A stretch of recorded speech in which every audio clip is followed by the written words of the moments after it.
Alors, bonjour les amis, c'est Fred, tipster du site gagnerfuté.com. Donc, dans cette vidéo, je vais vous proposer deux pronostics pour la Ligue des Champions, pour les matchs du mardi, pour cet avant-match futé.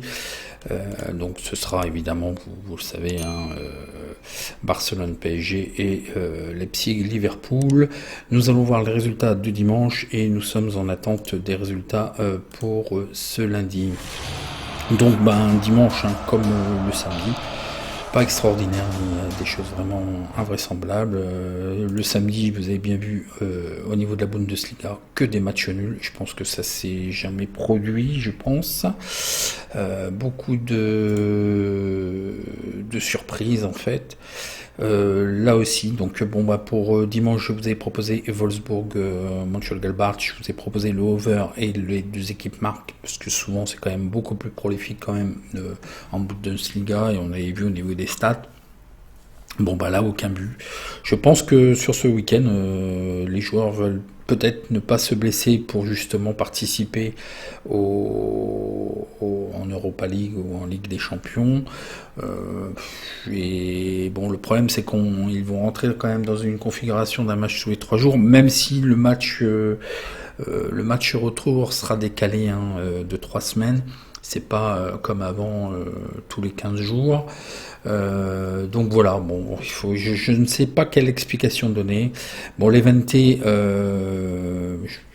certains m'ont dit la Coupe du Roi, l'Evente avait participé, mais ils ont fait tourner. J'avais absolument regardé, évidemment, il y avait la Coupe du Roi 3 jours plus tôt. Que vous dire, non, voilà quoi. J'ai pas d'explication en fait, on peut pas toujours expliquer. Nantes, enfin l'effet Domenech, il a fallu son départ pour qu'en fait Nantes marque. Là c'est pour la boutade. Donc là je vous ai proposé Angers et là c'est perdant aussi. Metz, Strasbourg, je voyais plutôt Metz évidemment, et je les sentais beaucoup mieux et ils m'avaient beaucoup plu dans leur dernier match. Je pensais qu'il pouvait faire une très belle opération. Donc là c'est un pari perdant. Et puis Lille, Brest, Lille aussi fait une très mauvaise opération. Je pense que les joueurs avaient quand même la tête dans la Ligue des Champions. Je sais pas comment du tout interpréter. Donc là c'est perdant, match nul. Et puis quand même qui nous casse la série. D'ailleurs c'était le premier match, ça me soulage quand même pour casser la série. Rome qui a quand même claqué 3-0. Donc là c'est un pari gagnant. Donc beaucoup trop peu pour ce week-end, qui devait être un objectif pour moi en fait, pour modifier un peu ma façon de parier. Donc voilà, il faut faire le dos rond, attendre les prochains paris. Beaucoup m'ont demandé comment parier pour après, lorsqu'on est face comme ça il faut surtout pas jouer plus, parce que la variance est certainement toujours là. Si vous ressentez le besoin de faire une pause, faites une pause, mais la variance est toujours là. Après non, c'est de continuer, mais je vous conseille, beaucoup me disent c'est vraiment tout le contraire qu'il faut faire, de vous donner un match sur lequel vous allez tout miser. Non, vaut mieux jouer 10 € sur 2 matchs, 3 matchs, que jouer 10 € sur un match. Évidemment, le gain sera moindre, mais rien ne vous dit que vous pouvez faire 3 matchs sur 3 aussi. Et il va falloir, là je repars sur une série de 15 à 20 pronostics où il va falloir sécuriser à outrance et de repartir sur une courbe et de casser ça en fait. Donc j'avais réussi à casser, à lisser la variance. J'attendais quand même une petite détonation et ce week-end ça s'apprêtait bien. On va pas faire une vidéo de 2 heures, on va pas revenir sur les matchs. En tout cas, désolé, franchement, je fais pas des pronostics pour perdre, évidemment. Même 1 €, je ne veux pas perdre, c'est hors de question, et c'est encore moins pour passer pour un clown. Donc pour lundi, j'espère que ça va aller mieux pour aujourd'hui. Donc étonnamment, il n'y a pas énormément de matchs, mais étonnamment, pour un lundi, je vous ai quand même trouvé 4 pronostics. La vidéo est en ligne. Et voyons voir le premier match qui est Barcelone-PSG. Donc là, il va falloir être quand même très attentif quand même aux absents. Donc ça va ce matin certaines presses donnaient toujours... bon, on va commencer par Barcelone, hein, c'est qui reçoivent. Bon, alors, que dire? Bon, il y a des absents de long terme quand même dans tout ça. Pour moi, vraiment, ce qui est le plus gênant, c'est quand même Gérard Piqué, mais il n'est pas absent depuis hier, hein, c'est déjà de long terme, et puis ils ont réussi quand même à faire sans aussi, hein. Et le Barça revient quand même beaucoup mieux, et ils sont beaucoup mieux. Il y avait quelques semaines, j'aurais pas fait un pli, mais là, vraiment, il faut les prendre en considération. Un dispositif certainement tactique en 4-3-3, ça reste une belle équipe, hein, donc attention. Alors, le problème, c'est le PSG. Il y avait encore 2 jours, Verratti et Rafinha étaient dits blessés. Là, ils sont passés, et là, j'ai la confirmation ce matin, ils sont incertains. Moi, je pense que Verratti va vouloir jouer, et je sais pas. Dans un sens, ils vont vouloir ne pas suraggraver la situation. Et puis, d'autre part, Verratti est quand même assez important dans le dispositif. Donc bon, c'est à voir. Bon, ce qui est gênant et certain, c'est quand même Neymar et Di Maria qui est absent, 2 joueurs clés. Il faudrait voir s'il y a un troisième joueur clé qui est Verratti. Et dans ce cas-là, il y a une forte probabilité de contre-performance, un match nul et une contre-performance. Bon, somme toute, le Paris Saint-Germain nous habitue depuis quand même plus d'1 an à avoir quand même un banc avec une certaine profondeur, mais malheureusement avec beaucoup d'absents, et à chaque fois ils y arrivent quand même, hein. Donc bon, il faut mettre ça dans la balance. On va voir un petit peu en avançant sur les statistiques et les probabilités et le face-à-face. Donc un dispositif tactique certainement en 4-2-3-1. Donc bon, on verra bien. Donc je vais vous montrer quand même un face-à-face. Alors, pour ceux qui ont le logiciel et qui voudraient faire des face-à-face comme ça, c'est vrai que c'est pas évident. Il faut se mettre... Alors là, je suis pas sur le logiciel parce qu'en fait, ça risque peut-être de trop durer au niveau de la recherche. Donc, il faut se mettre sur toutes les compétitions, et à partir de là, ici, quand vous êtes sur le face-à-face, vous allez dans le module face-à-face, hit to hit, et là, vous cherchez les équipes et vous faites le face-à-face. Donc, c'est un peu plus fastidieux, effectivement, mais c'est le seul moyen d'avoir le face-à-face, hein. Donc côté Barcelone, hein, ça va beaucoup mieux, beaucoup mieux, hein.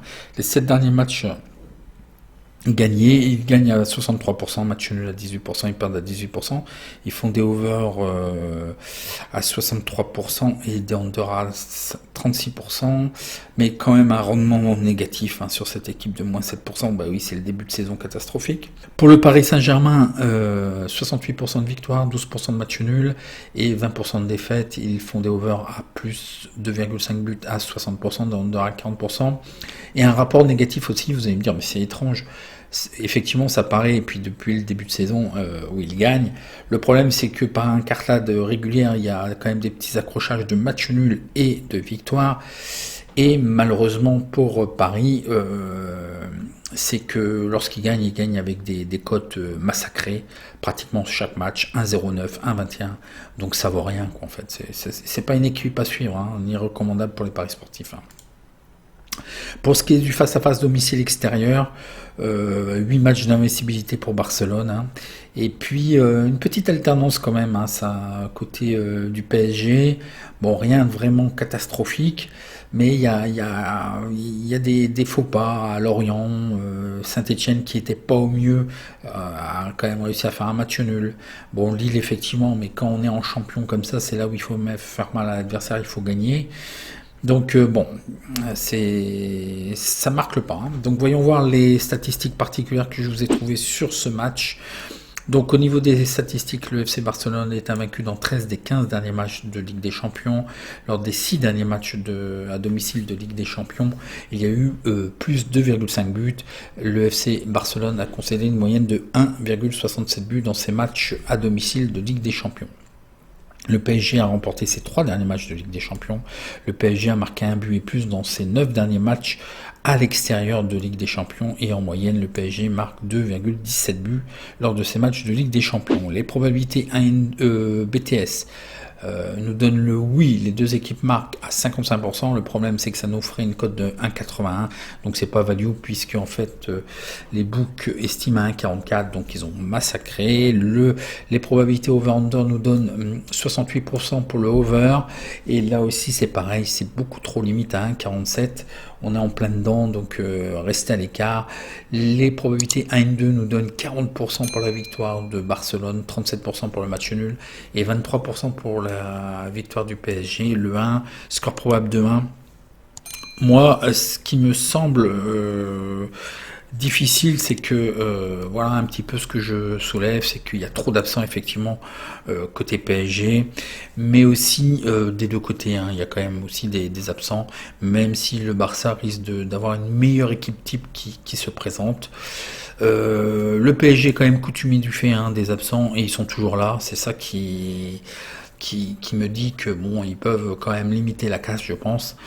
Le PSG, un jeu plus spectaculaire selon les Qataris, en fait selon les demandes des Qataris à l'entraîneur, mais je ne sais pas si c'est plutôt de l'article journalistique bateau. Moi je trouve que l'essentiel c'est quand même le résultat, donc peu importe la forme, il faut gagner, il faut faire des résultats. Et puis le changement d'entraîneur, bon c'est en train de prendre certainement forme. Est-ce qu'il a effectivement cette directive des Qataris, un jeu plus spectaculaire? Moi je pense que les Qataris vont se satisfaire d'une victoire ou de limiter la casse. Donc bon, c'est à observer, surveiller. Et puis côté Barcelone, ça va quand même beaucoup mieux, donc attention. Bon, moi ce que je vois sur ce match, j'étais un peu parti sur le BTS aussi, les deux équipes marquent. Le problème, c'est que la cote n'est pas value et est massacrée. Moi, ce que je vous propose, c'est quand même un match nul et on va le sécuriser parce qu'il le permet avec la victoire de Barcelone. Moi, je pense que à la limite, le PSG, le mieux qu'il ait à faire, c'est surtout de ne pas perdre, d'essayer au moins de marquer un but à l'extérieur, ce qui serait pas mal, et surtout ne pas perdre. Donc, à partir de là, d'aller chercher le match nul. Bon, évidemment, s'ils peuvent gagner, ils vont pas s'en plaindre. Mais bon, avec le Barça, ça va être difficile, je pense. Moi, je vois un match nul remboursé si si Barça gagne. Ce qui nous fait quand même une cote équivalente qui est pas mal du tout à 2,05. Après, voyez, si vous voulez le faire dans l'autre sens, linka.us/calcul, si vous voulez faire 1 remboursé 6N, mais là vous allez avoir une cote équivalente limite peut-être à 1,51, ce qui sera vraiment limite. Donc voilà ce que je pense jouer, il faut le sécuriser, ça va être difficile. Je ne vois pas le Barça sec gagner, je pense que le Paris Saint-Germain est quand même capable de... Ils ont quand même un dernier rempart qui est Navas, ils ont quand même au niveau de défense deux éléments quand même assez clés et qui risquent de faire quand même le job, et ils se sont toujours un petit peu surpassés dans les matchs et surtout quand ils étaient en difficulté. Donc je pense que plutôt il y a une cohésion de groupe et je pense que le job va être fait en fait. Donc voilà. Après voyez ce que vous faites. Donc je vous propose le match suivant, donc Leipzig-Liverpool. Donc côté Leipzig, un attaquant qui est très gênant dans le dispositif tactique qui est absent. Après, ce sont quand même des doublures. Malgré tout, on peut tomber sur une équipe quand même assez équilibrée en 3-5-2. Pour ce qui est de Liverpool, attention, beaucoup d'absents. 7 absents et 2 joueurs incertains. Ce qui est le plus gênant, c'est quand même Fabinho. Pour moi, c'est un milieu de terrain qui fait partie du dispositif clé, donc vraiment gênant. Bon, Virgil van Dijk, je l'ai mis en défense, évidemment que ça peut être qu'un élément clé. Le problème, c'est qu'ils ont quand même réussi à s'en passer depuis. Il est absent de longue date. Donc c'est à demi-mot vraiment un absent clé, puisque bon bah voilà, ils ont fait avec. Ce qui peut être par contre gênant, c'est Joël Matip en défense, un joueur clé en défense, mais il y a quand même beaucoup, les doublures et autres, ça fait quand même beaucoup d'absents. Donc Knopp va être quand même limité. Bon, ils ont quand même leur attaque de feu. Moi, ce qui me gêne, c'est la défense en fait.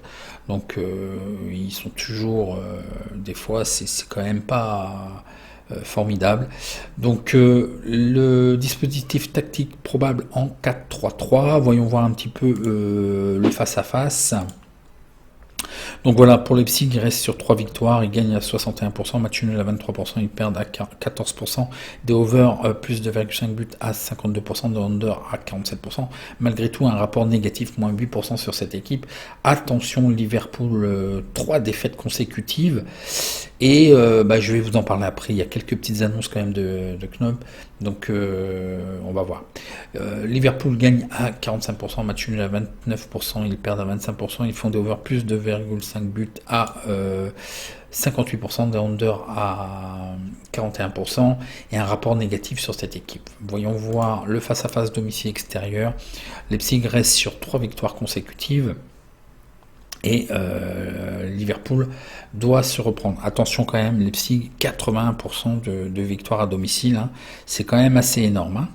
Donc voyons voir un petit peu les statistiques particulières que je vous ai trouvées. Donc Leipzig a gagné ses 3 derniers matchs à domicile de Ligue des Champions d'affilée.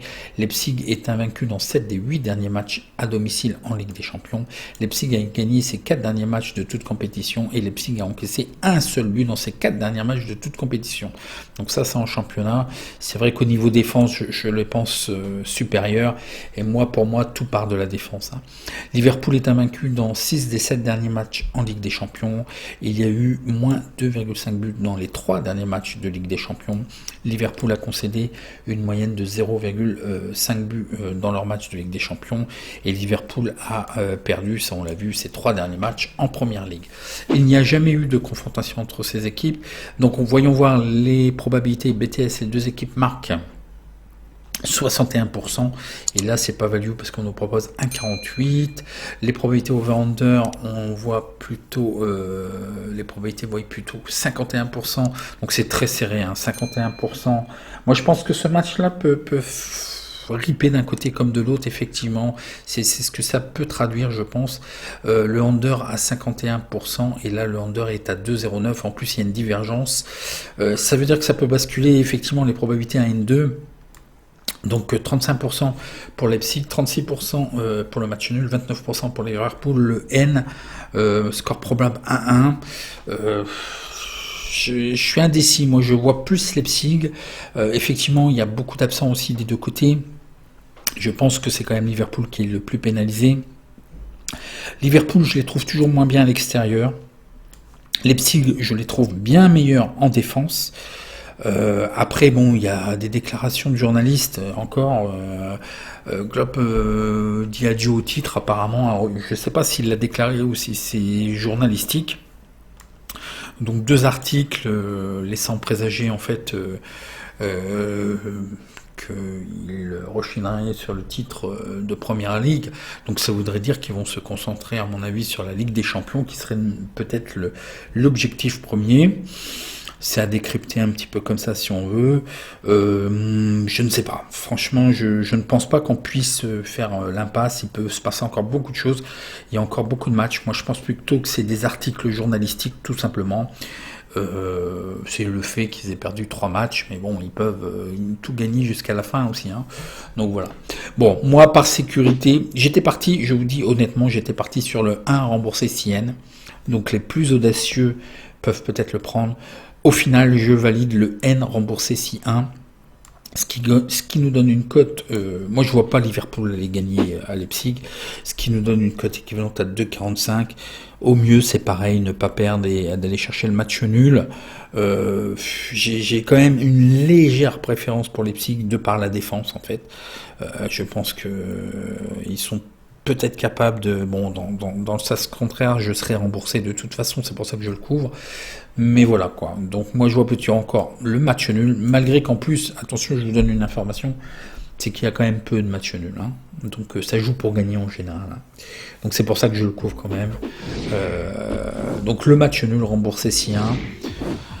Voilà pour ce match, je réponds à vos questions en commentaire, et puis un petit like si vous avez apprécié. Et puis, bon match, en espérant que ça aille mieux, hein. Il n'y a pas de raison que ça continue. Allez, bon match à vous.